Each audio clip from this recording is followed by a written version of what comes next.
All right, guys, out here at Grayson Lake doing a little fishing today.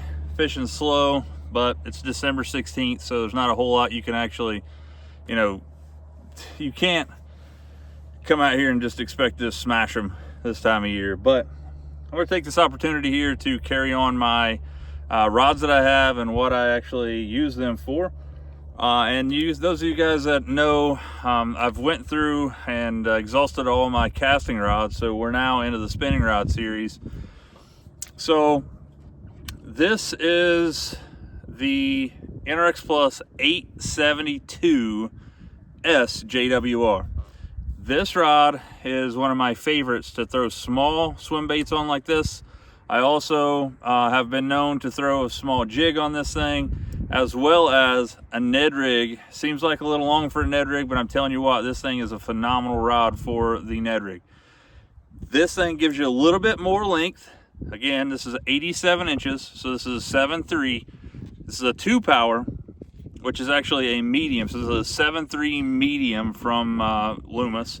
I have this paired with a Shimano Vanford 2500. This is one of the very few 2500s that I have in my boat. I normally fish a 3000 series, and that's because I like the paddle handle. I like a little deeper spool, so it holds a little bit lower line. There's either two camps. You either love the paddle handle or hate it. Most people love this little handle right here. I would much prefer to have the paddle handle. And I apologize for the wind here, guys. We are out here on the lake. So this thing right here, I picked this thing up, the 2500 for one thing. The reason I have a 2500 on here is because I bought this back when they very first come out, and this is the only one that I could get my hands on was a 2500. There's no reason that I have this 2500 on here other than the fact that's all I could get. I like the length of this rod. The 7.3 gives you a little bit more finesse tip. You have a little bit more, your backbone doesn't start till farther down the rod.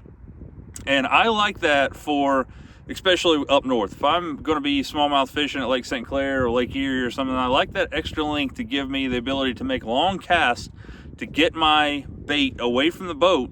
That way I can actually feel like in those super clear water conditions, I feel like I have a better chance to get bit. And I think this extra length gives you that. Normally I'm fishing the 840 or the 842. I'm sorry, the 852s, which is a 7.1 2-power. So this one gives you 2 more inches.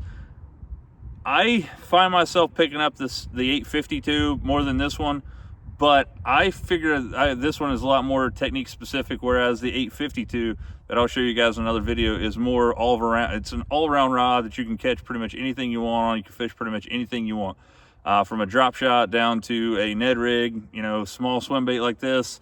You could do the hover stroll technique, and this is the reason I have this extra length, is to throw finesse baits for live scooping, which I don't have, but I've fished with a lot of people that do have it, and eventually I will have it. So the extra length of this 872 gives you that extra length to stick your rod out there a little farther and also make a little bit longer casts.